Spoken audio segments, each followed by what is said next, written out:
ওং নমঃ ভগবতে বাসুদেবায়। শ্রীমদ্ ভগবদ্গীতা সপ্তদশ অধ্যায় শ্রদ্ধাত্রয় বিভাগযোগ। হরে কৃষ্ণ। আজ আমরা দ্বিতীয় শ্লোকটি শুনব। শ্রীভগবানুবাচ ত্রিবিধা ভবতি শ্রদ্ধা দেহিনাং সা স্বভাবজা সাত্ত্বিকী রাজসী চৈব তামসী চেতি তাং শৃণু। অনুবাদ: শ্রী ভগবান বললেন, দেহীদের স্বভাবজনিত শ্রদ্ধা তিন প্রকার: সাত্ত্বিকী, রাজসী ও তামসী। এখন সেই সম্বন্ধে শ্রবণ করো। তাৎপর্য: অর্জুন প্রশ্ন করলেন, নিষ্ঠা কার কী প্রকার? ভগবান তার উত্তরে নিষ্ঠার বদলে বললেন শ্রদ্ধা। আসলে নিষ্ঠার থেকেই শ্রদ্ধার উদ্রেক হয়, তাই ভগবান নিষ্ঠার জায়গায় শ্রদ্ধা বললেন। মানুষের ভাব, আচরণ, বিচার, আচার থেকে নিষ্ঠা কার কীরকম সেটা বোঝা যায়। নিষ্ঠা যখন ম্যাচিওর করে তখন তা শ্রদ্ধায় রূপান্তরিত হয়।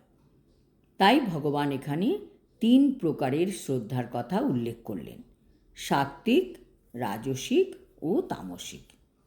সবসময় দেখা যায় রজ আর তমগুণকে একসাথে বলা হয়, রজস্তম বলা হয়, কিন্তু কখনো সত্য রজ একসাথে বলা হয় না।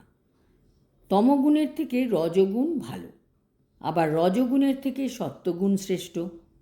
মানুষ যে বলে খালি হাতে এসেছি, খালি হাতে যাব, এটি মোটে সত্য নয়। আমরা পূর্বজন্ম থেকে অনেক কিছু নিয়ে আসি। আমরা পাপ নিয়ে আসি, পুণ্য নিয়ে আসি, সুকৃতি নিয়ে আসি এবং এই তিনটি গুণ নিয়ে আসি। আর যখন আমরা এই জগৎ থেকে বিদায় নেব, তখনও আমরা এইগুলি নিয়েই বিদায় নেব। এই জীবনের সব কর্মফল, সুকৃতি, পাপ, পুণ্য, তিন গুণের প্রভাব নিয়েই বিদায় নেব। আবার এইগুলিকে নিয়েই পরের জীবনে প্রবেশ করব। কাজে আমরা এই জীবনে তিন গুণ নিয়ে জন্ম নিয়েছি। আত্মার প্রকৃতি হচ্ছে নির্মল, পবিত্র, যেমন বৃষ্টির জল। বৃষ্টির জল যখন বৃষ্টি হয় তখন প্রথমে নির্মল থাকে, পরে পৃথিবীতে আসার সাথে সাথে কাদা নোংরার সাথে মিশে নোংরা হয়ে যায়। আত্মাও যখন চিন্ময় দুনিয়া থেকে এই জগতে প্রবেশ করে তখন এই তিন গুণের সংস্পর্শে এসে প্রভাবিত হয়ে কলুষিত হয়ে যায়। আত্মার পবিত্র স্থিতি হারিয়ে ফেলে। আত্মা স্মরণাতীত কাল থেকে এই তিন গুণের দ্বারা প্রভাবিত হচ্ছে। কখনো তার মধ্যে সত্ত্বগুণ বেশি, কখনো রজগুণ, আবার কখনো তমগুণ। যে গুণের পার্সেন্টেজ আত্মার মধ্যে বেশি থাকবে, আত্মা সেই রকম শরীর পরের জীবনে পাবে। প্রত্যেকটি গুণের শরীর ও মন আলাদা আলাদা হয়। সত্ত্বগুণের ব্যক্তি রজগুণ সমন্বিত ব্যক্তির থেকে আলাদা, আবার রজগুণ তমগুণের ব্যক্তির থেকে আলাদা হয়। একটি শিশু যখন জন্মগ্রহণ করে তখন তো তার এই জীবনের কর্ম শুরু হয়নি, কিন্তু তার আগের জন্মের কর্মফল অপ্রারব্ধ অবস্থায় তার মধ্যে রয়েছে। আগের জীবনের গুণগুলি সুপ্ত অবস্থায় তার মধ্যে থাকে, সেই অনুযায়ী তার মধ্যে শ্রদ্ধা ডেভেলপ করবে। যদি আগের জীবনে তার মধ্যে তমগুণের মাত্রা বেশি থাকতো, তাহলে তার শ্রদ্ধাও হবে তমগুণের। তাহলে আমরা এই জীবনে শুধু শুধরাবো কীভাবে, তারও উপায় ভগবান বলেছেন। আমরা এই জীবনে যদি চেষ্টা করি তাহলে আগের জীবনের প্রভাবকে অতিক্রম করে আমরা অনেক দূরে এগোতে পারব। তার জন্য আমাদের শাস্ত্রের নির্দেশ মেনে চলতে হবে, গুরুদেবের শরণাগত হতে হবে, শাসন মানতে হবে, সাত্ত্বিক খাবার খেতে হবে, সাত্ত্বিক গ্রন্থ পাঠ করতে হবে, সাত্ত্বিক ভক্ত সঙ্গ করতে হবে, সাত্ত্বিক চিন্তা, সাত্ত্বিক সংকল্প করতে হবে, বার ব্রত ইত্যাদি করতে হবে। এই সবের প্রভাবে আমাদের স্বভাব বা গুণ পাল্টাতে থাকবে। রজস্তম গুণ কমতে থাকে আর সত্ত্বগুণ তখন বাড়তে থাকে। সেইভাবে আমাদের শ্রদ্ধা হোক, নিষ্ঠা হোক আমাদের সত্ত্বগুণ বাড়তে থাকবে এবং একসময় আমরা উত্তম ভক্তে পরিণত হতে পারব, যদি আমরা সেই চেষ্টা চালিয়ে যাই।